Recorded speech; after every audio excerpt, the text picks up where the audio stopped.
ফিলিস্তিনের গাজা ভূখণ্ডের হাজার হাজার বসতভিটা গুড়িয়ে দিয়েছে ইসরায়েল এবং এসব ধ্বংসযজ্ঞ তারা চালিয়েছে চলতি বছরের মার্চে একটি যুদ্ধবিরতি থেকে নিজেদের সরিয়ে নেওয়ার পর। আর ইসরায়েলের এমন কর্মকাণ্ডের পর যেসব বসতিতে একসময় হাজার হাজার ফিলিস্তিনি বসবাস করত তা এখন মাত্র কয়েক সপ্তাহের ব্যবধানে মাটিতে মিলিয়ে গেছে।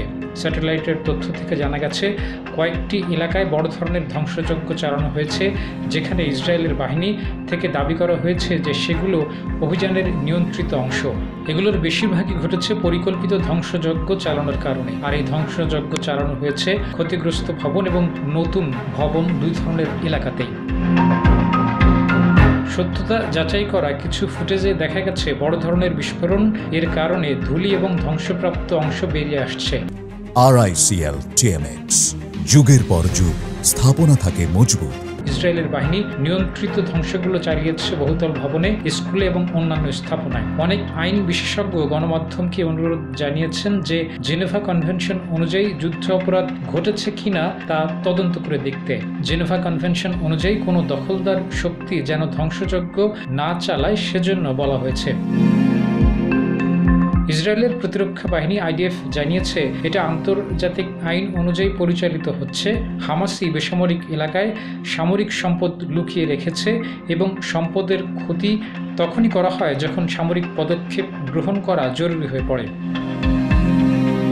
13 জুলাই থেকে ধ্বংসযজ্ঞের মাত্রা বাড়িয়েছে ইসরায়েল, যেখানে ক্ষতিগ্রস্ত ভবনের যে অংশগুলো দাঁড়িয়েছিল সেগুলো মাটির সাথে মিলিয়ে দেওয়া হচ্ছে।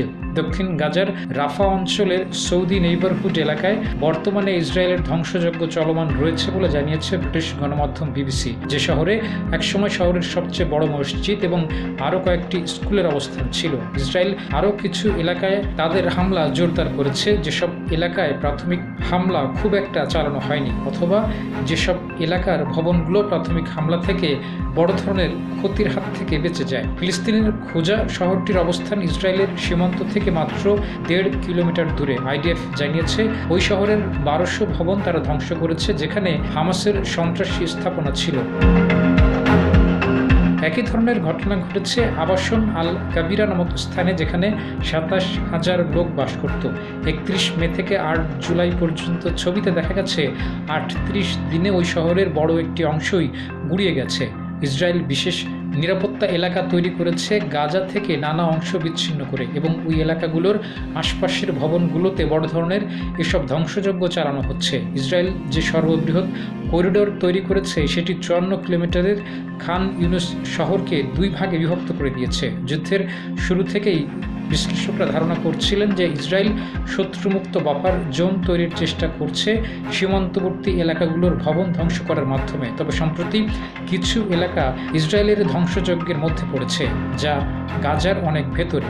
মানবাধিকার নিয়ে আন্তর্জাতিক আইনেও নিয়ন্ত্রিত উপায়ে ধ্বংসযজ্ঞ চালানো নিষেধ রয়েছে। গাজার এক বাসিন্দা জানিয়েছেন যুদ্ধ শুরু হওয়ার 1 বছর আগে তিনি তার বাড়িতে উঠেছিলেন, তা এখন ধ্বংস হয়ে গেছে। এখন তার কোনো আশ্রয় নেই। জাতিসংঘের সাম্প্রতিক একটি প্রতিবেদনে দেখা গেছে গাজার 95% কৃষিযোগ্য জমি ব্যবহারের অনুপযোগী হয়ে পড়েছে, যাতে দুর্ভিক্ষের আশঙ্কা করা হচ্ছে। ইসরায়েলের প্রধানমন্ত্রী বেঞ্জামিন নেতানিয়াহু অনেক আগেই যদিও বলে রেখেছেন হামাসকে পুরোপুরি শক্তিহীন করে দেওয়ার আগ পর্যন্ত তাদের অভিযান চলবে। ডেস্ক রিপোর্ট, জয় জয়।